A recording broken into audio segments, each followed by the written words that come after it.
Hello बच्चों। तो देखिए, आज मैं आपको संधारित्र के बारे में पढ़ाऊंगा।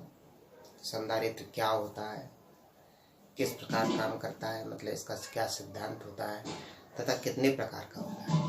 ठीक है, तो सबसे पहले आता है संधारित्र। संधारित्र को हम इंग्लिश में कंडेंसर भी कहते हैं या कैपिस्टर भी कहते हैं।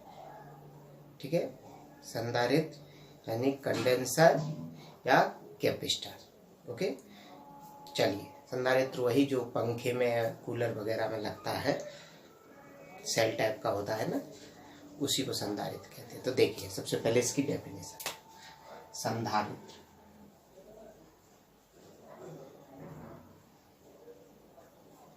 तो संधारित्र वह युक्ति है, संधारित्र वह युक्ति है जो किसी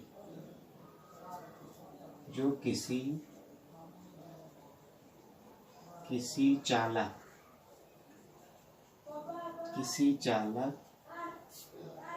के आकार या आयतन में बिना परिवर्तन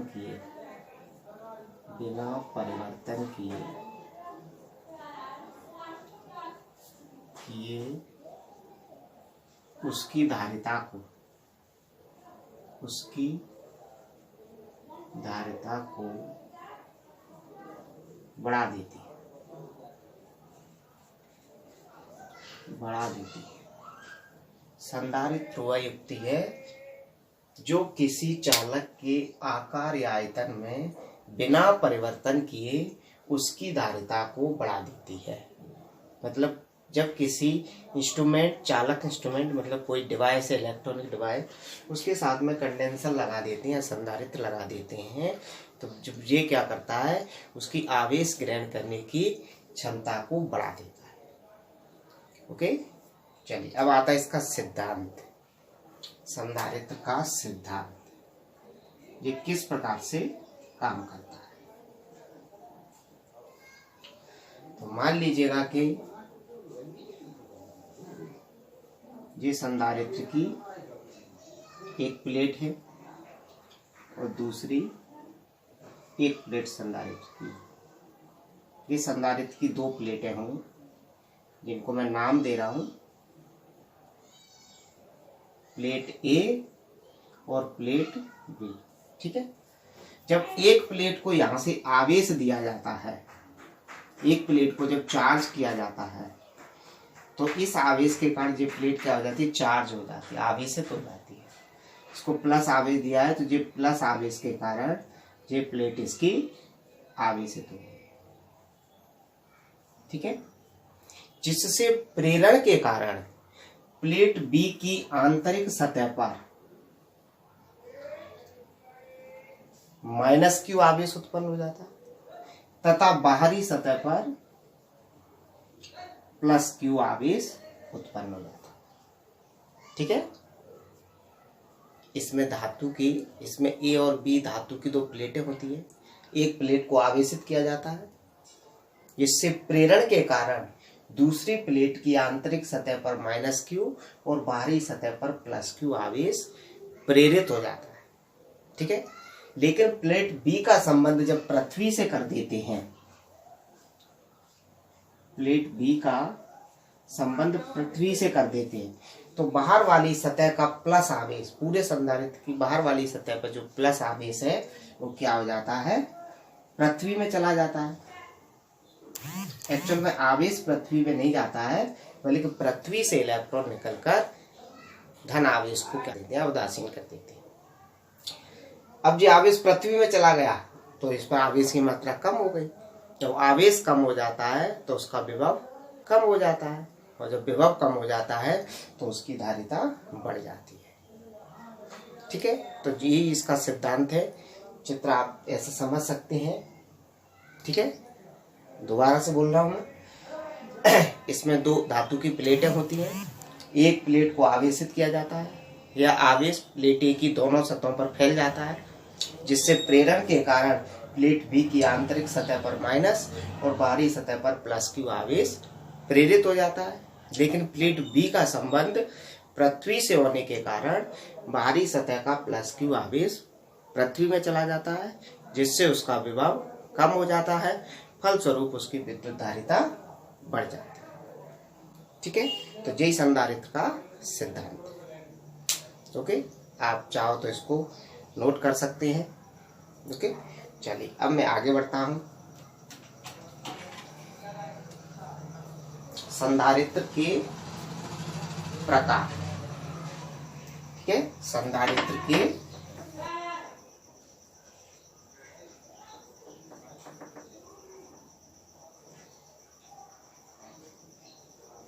तो संधारित्र कितने प्रकार के होते हैं? संधारित्र 3 प्रकार के होते हैं। नंबर 1 समांतर प्लेट संधारित्र,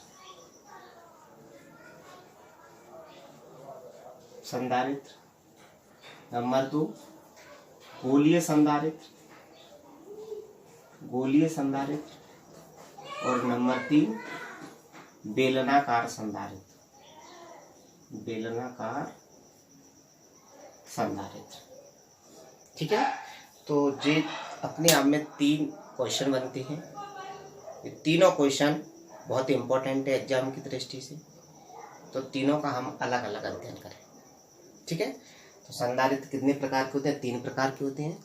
समांतर प्लेट संधारित्र, गोलीय संधारित्र, बेलनाकार संधारित्र। समांतर प्लेट संधारित्र क्या होता है? वह संधारित्र जिसकी दोनों प्लेटें समांतर होती हैं, समांतर प्लेट संधारित्र कहलाता है। गोलीय संधारित्र क्या होता है? वह संधारित्र जिसकी दोनों प्लेटें गोलाकार होती हैं, यानी कि एक प्लेट गोलाकार और उसके ऊपर एक और गोला बना दें। ठीक है, एक गोले के अंदर गोला। ठीक है, तो वह संधारित्र जिसकी दोनों प्लेटें गोलीय होती हैं, गोलाकार संधारित्र कहलाता है। और तीसरा आता है बेलनाकार संधारित्र, यानी वह संधारित्र जिसकी दोनों प्लेटें बेलनाकार होती हैं, बेलनाकार। तो तीनों का हम अलग अलग अध्ययन करें।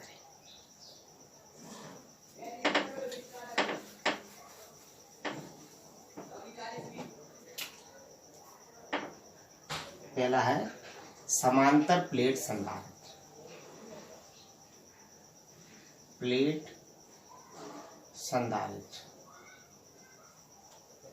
ठीक है। की धारिता के लिए सूत्र, की धारिता के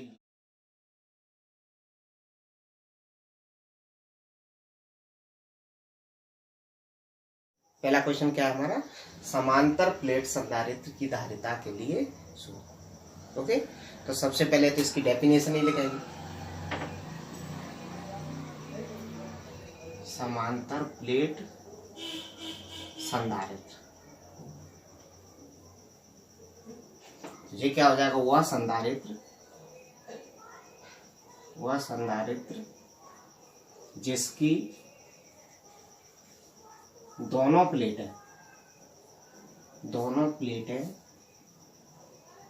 समांतर होती हैं,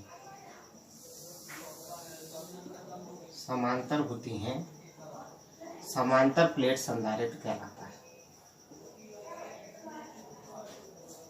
संधारित्र कहलाता है। दोनों प्लेटें समांतर होती हैं, समांतर प्लेट संधारित्र कहलाता है। ठीक है, अब आती है इसकी संरचना। तो संरचना में क्या है? हम चित्र बनाएंगे और चित्र का वर्णन करेंगे।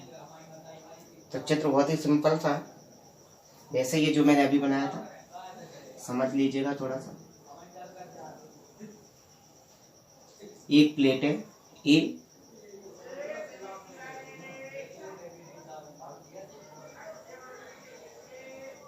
दूसरी प्लेट है बी।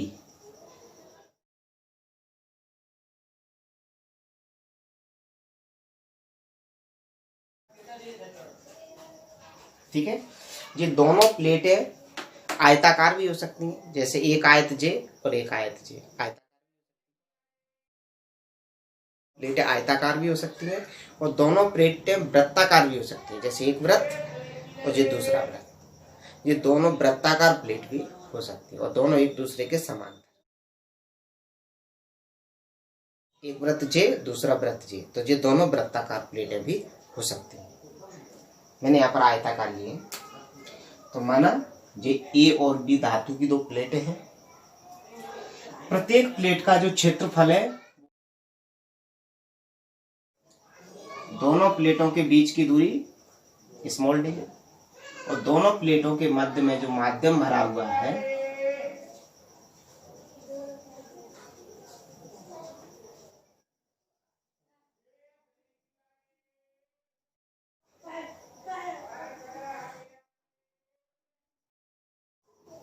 ये कोई माध्यम भरा, ठीक है।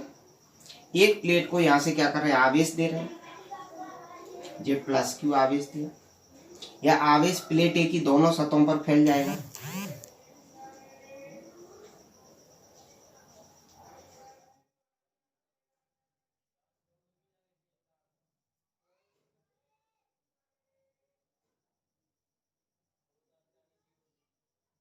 यह आवेश प्लेट ए की दोनों सतहों पर फैल गया, इधर भी आवेश है, और प्लेट बी की आंतरिक सतह पर ये माइनस, ये माइनस, ये माइनस, ये माइनस, ये माइनस, समझ पाओगे ना। माइनस दिखने में अजीब सा लग रहा है, चलिए मैं इसमें इसको थोड़ा ऐसे बना दूं, अभी इसके अंदर माध्यम को शो नहीं कर रहा, ठीक है। प्लेट ए की दोनों सतहों पर प्लस आवेश फैल गया है, जिससे प्रेरण के कारण प्लेट बी की आंतरिक सतह पर माइनस, जितने प्लस लिए उतने ही माइनस लिए, ज्यादा कम भी हो सकते, कोई दिक्कत नहीं। तो प्लेट बी की आंतरिक सतह पर माइनस और प्लेट बी की बाहरी सतह पर प्लस क्यू आवेश फैल जाता है, लेकिन प्लेट बी का संबंध पृथ्वी से होने के कारण बाहरी सतह का प्लस आवेश पृथ्वी में चला जाता है, इसलिए जो बाहर का जो प्लस आवेश है वो मैंने शो नहीं किया। दोनों प्लेटों के मध्य में जो कोई माध्यम भरा हुआ है, अब जो माध्यम जो अभी साफ किया था वो हम भर देंगे, ठीक है, कोई दिक्कत। अब देखिए विद्युत बल रेखाएं धनावेश से ऋणावेश की तरफ जाती हैं, तो ये क्या होगी, इस प्लेट से इस प्लेट की तरफ जाएगी,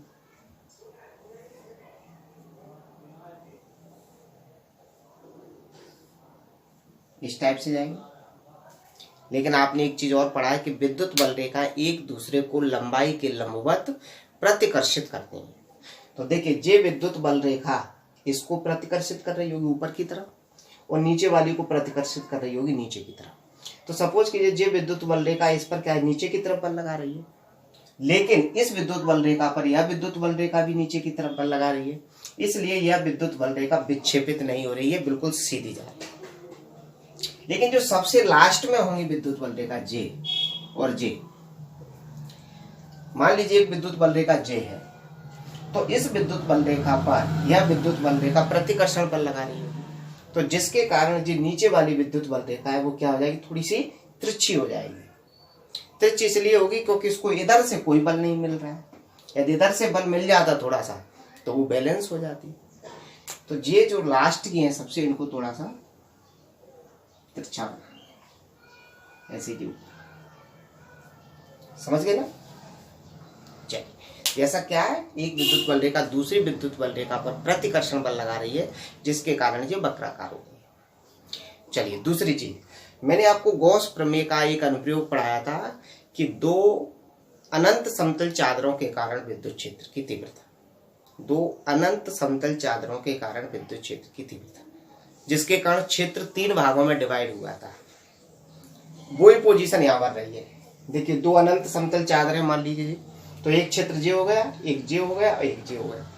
फिर इसमें जो कंडीशन आई थी, एक सिग्मा ए बराबर सिग्मा और सिग्मा बी बराबर माइनस सिग्मा, यानी कि दोनों पर आवेश का पृष्ठ घनत्व तो समान है लेकिन विजातीय है, क्योंकि इस पर धन आवेश है और इस पर ऋण आवेश।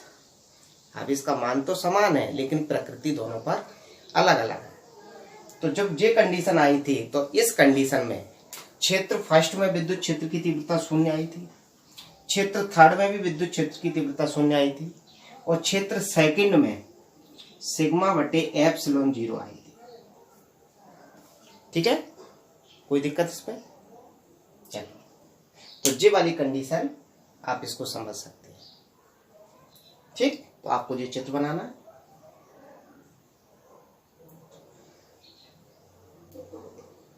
ठीक है, जब चित्र बन जाएगा तो उसके बाद हम इसमें लिखेंगे कुछ। क्या लिखना है हमें? बहुत ही सिंपल सी थ्योरी लिख रहा हूं।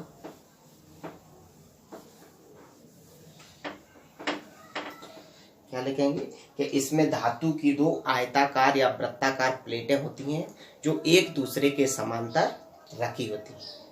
ठीक है, एक प्लेट को आवेशित करने के लिए कुंजी लगी होती है तथा दूसरी प्लेट का संबंध पृथ्वी से होता है। दोनों प्लेटों के मध्य कोई परावैद्युतांक वाला माध्यम भरा होता है। ठीक है, तो मैं लिख रहा हूं, इसमें धातु की दो आयताकार या वृत्ताकार प्लेटें होती हैं जो एक दूसरे के समांतर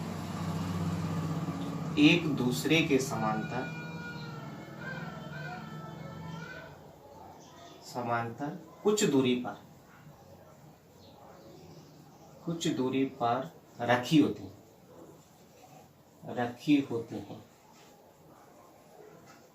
एक प्लेट को आवेशित करने के लिए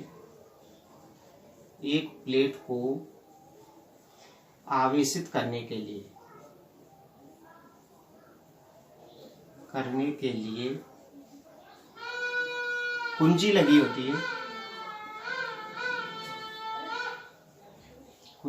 होती है तथा दूसरी प्लेट का संबंध पृथ्वी से होता है। दूसरी प्लेट का संबंध पृथ्वी से होता है।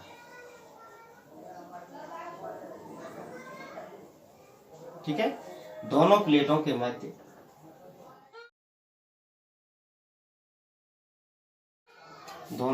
के मध्य कोई परावैद्युतांक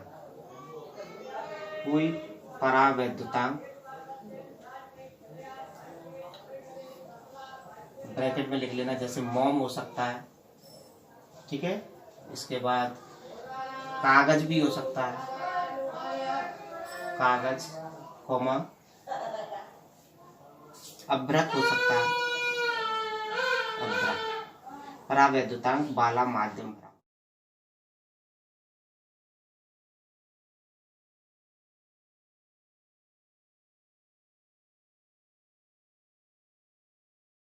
समझ गए होंगे ना? ठीक है, इसमें धातु की दो आयताकार या वृत्ताकार प्लेटें होती हैं जो एक दूसरे के समांतर कुछ दूरी पर रखी होती हैं। एक प्लेट को आवेशित करने के लिए कुंजी लगी होती है तथा दूसरी प्लेट का संबंध पृथ्वी से होता है। दोनों प्लेटों के मध्य कोई परावैद्युतांक जैसे मोम, कागज, अभ्रक वाला माध्यम भरा होता है। ठीक, अब आता है धारिता के लिए व्यंजक।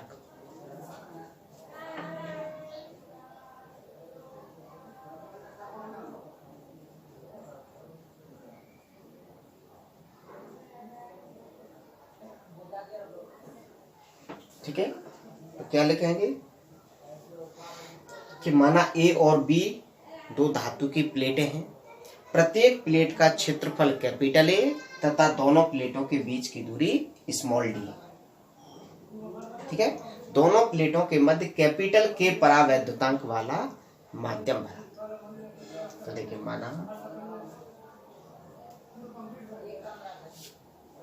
माना ए और बी धातु की दो प्लेटें हैं। प्रत्येक प्लेट का क्षेत्रफल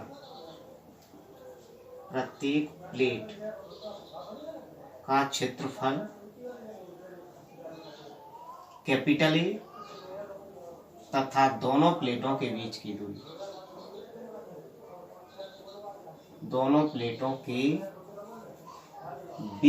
दूरी स्मॉल डी, दोनों प्लेटों के मध्य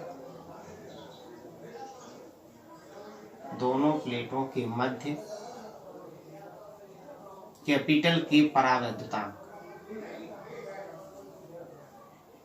के परावैद्युतांक वाला माध्यम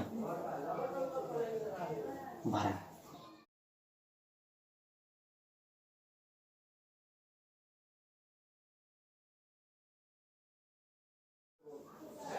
ठीक है, माना ए और बी धातु की दो प्लेटें हैं, प्रत्येक प्लेट का क्षेत्रफल ए तथा दोनों प्लेटों के बीच की दूरी स्मॉल डी है। दोनों प्लेटों के मध्य कैपिटल के परावैद्युतांक वाला माध्यम भरा है। ठीक है, अब इन प्लेटों को आवेश दिया है। ठीक है, यहां से आवेश दिया है, तो यह आवेश प्लेट ए की दोनों सतहों पर फैल गया है, तो ये तो धन आवेश है। प्लेट बी पर ऋण आवेश क्रिएट हो गया है, लेकिन दोनों पर आवेश का मान समान है, प्रकृति अलग अलग है। ठीक है, तो देखिए, यदि प्लेट ए पर आवेश का पृष्ठ घनत्व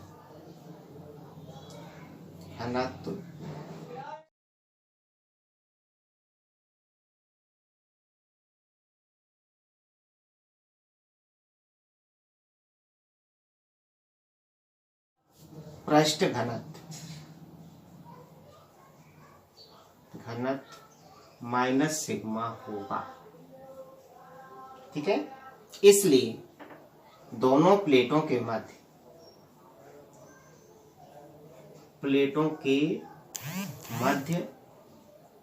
विद्युत क्षेत्र की तीव्रता क्या आ जाएगी, E बराबर, ये फॉर्मूला था, क्योंकि दोनों प्लेटों के बाहर तो विद्युत क्षेत्र की तीव्रता 0 होगी, लेकिन अंदर कितनी होगी, सिग्मा बटे एप्सिलॉन 0। लेकिन इसमें के परावैद्युतांक वाला माध्यम भरा है, तो ये नीचे की ओर आ जाएगा। इसको समीकरण नंबर 1। ठीक है, कोई दिक्कत? अब यहां से हम सिग्मा का मान निकालें।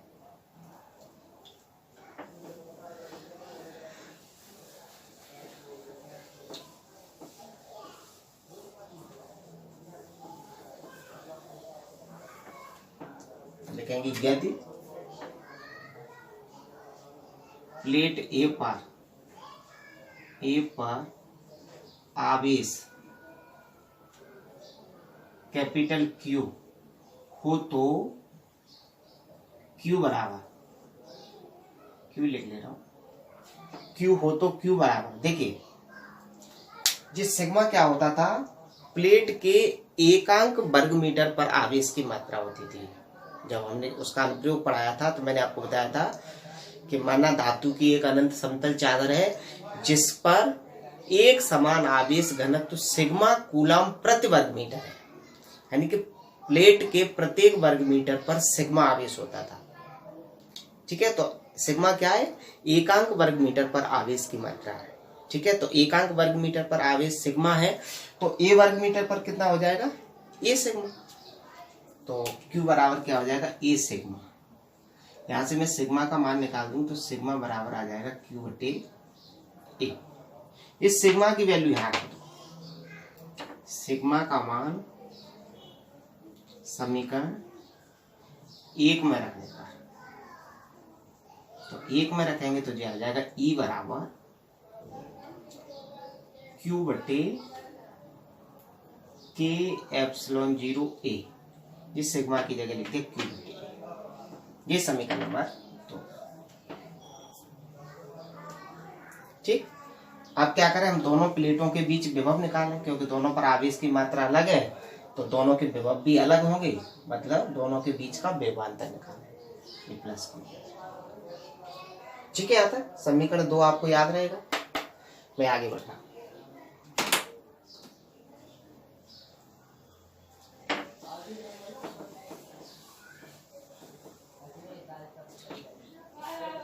प्लेट ए और बी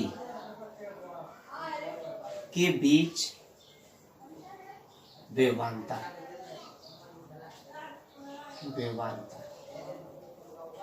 बराबर। देखिए विभवांतर की डेफिनेशन थी कि विद्युत क्षेत्र में एकांक धनावेश को ए से बी तक लाने में किया गया कार्य ही उन बिंदुओं के बीच का विभवांतर कहलाता है।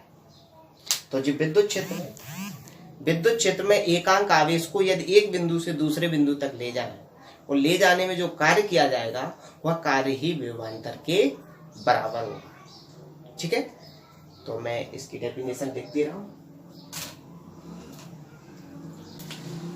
विभवांतर बराबर एकांक धनावेश को बी से ए तक, क्योंकि बी और ए के बीच निकाल रहे हैं, बी से ए तक लाने में किया गया कार्य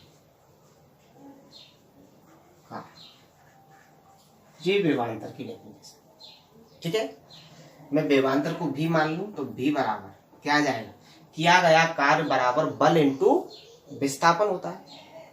ठीक है, लेकिन मैंने एक डेफिनेशन पढ़ाई थी विद्युत क्षेत्र की तीव्रता की, क्या थी कि विद्युत क्षेत्र में एकांक आवेश पर लगने वाले बल को ही उस बिंदु पर विद्युत क्षेत्र की तीव्रता कहते हैं।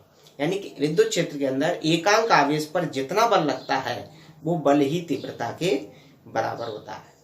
तो यहाँ पर क्या होगा, बल इंटू विस्थापन, तो बल की जगह में क्या लिख दूंगा, तीव्रता इंटू दूरी। दूरी कितनी हो जाएगी, दोनों के बीच की दूरी, यहां से यहां तक ला रहे हैं तो दूरी कितनी है टी। ई का मान रख दूं, ई का मान समीकरण 2 से रखने पर तो भी बराबर आ जाएगा Q बटे के एप्सिलॉन 0 ए और इंटू डी, ये समीकरण नंबर 3। ठीक है, जी मैंने ई का मान रख दिया, ये एप्सिलॉन नॉट है या एप्सिलॉन 0। अब इसकी धारिता निकालें, तो यदि समांतर प्लेट संधारित्र की धारिता C हो तो C बराबर होता है Q बटे V। हम पहले पढ़ा चुके हैं कि V का जो मान हमने निकाला है उसको यहां पर रखना है। ठीक है, तो V का मान समीकरण 3 से रखने पर, तो V का मान रखना है समीकरण 3 से, तो देखिए V का मान रख रहा हूं मैं समीकरण 3 से, क्या आ जाएगा, C बराबर Q जैसे का जैसा, V का मान है Q बटे के एप्सिलॉन 0 A इंटू डी। देखिए Q से Q कैंसिल हो जाएगा और जो बटे के नीचे बटे वो पलट जाएगा, तो C बराबर आ जाएगा के एप्सिलॉन 0 A बटे डी। फैराड लिख सकते हैं, धारिता का एमकेएस मात्रक होता। तो यही समांतर प्लेट संधारित्र की धारिता के लिए व्यंजक है। ठीक है, कोई दिक्कत इसमें? चलिए, तो अब बढ़ते हैं आगे। अब अगला प्रश्न ये बनता है यहां से कि समांतर प्लेट संधारित्र की धारिता किन किन कारकों पर निर्भर करती है। तो समांतर प्लेट संधारित्र की धारिता 3 कारकों पर निर्भर करती है। एक तो देखिए के पर निर्भर करेगी, यानी माध्यम के परावैद्युतांक पर। दूसरा एप्सिलॉन 0 तो नियतांक है। ए पर निर्भर करेगी, यानी प्लेटों के क्षेत्रफल पर। और तीसरा डी पर निर्भर करेगी, यानी दोनों प्लेटों के बीच की दूरी। ठीक है, तो इसको हम देखिए कैसे लिखेंगे। समांतर प्लेट संधारित्र की धारिता किन किन कारकों पर निर्भर करती है। समांतर प्लेट संधारित्र की धारिता किन किन कारकों पर निर्भर करती है। कारकों पर निर्भर करती है, निर्भर करती है। तो कितने कारकों पर निर्भर करती है? 3 कारकों पर। नंबर 1, मैं यहीं से शुरू कर रहा हूं, प्लेटों के क्षेत्रफल पर, प्लेटों के क्षेत्रफल पर। देखिए फॉर्मूला जो था ना, C बराबर K/0A/D। तो पहला पॉइंट क्या होगा? प्लेटों के क्षेत्रफल पर। तो देखना ये जो है इसके अनुक्रमानुपाती है, तो यदि A का मान बढ़ेगा तो C का मान बढ़ेगा। तो प्लेटों का क्षेत्रफल बढ़ाने पर समांतर प्लेट संधारित्र की धारिता बढ़ जाती है, अर्थात क्या है ये? C अनुक्रमानुपाती A। ठीक है। दूसरा पॉइंट आता है प्लेटों के बीच की दूरी पर, प्लेटों के बीच की दूरी पर।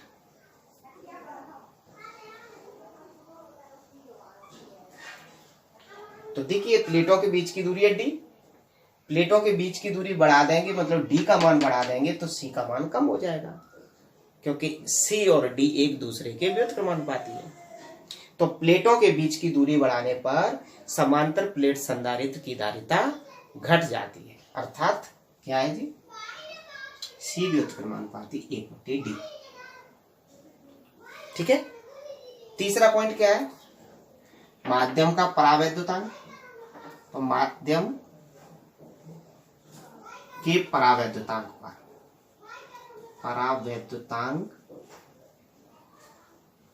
पर, तो K क्या है? C के अनुक्रमानुपाती है। तो यदि K का मान बढ़ जाएगा तो C का मान भी बढ़ जाएगा।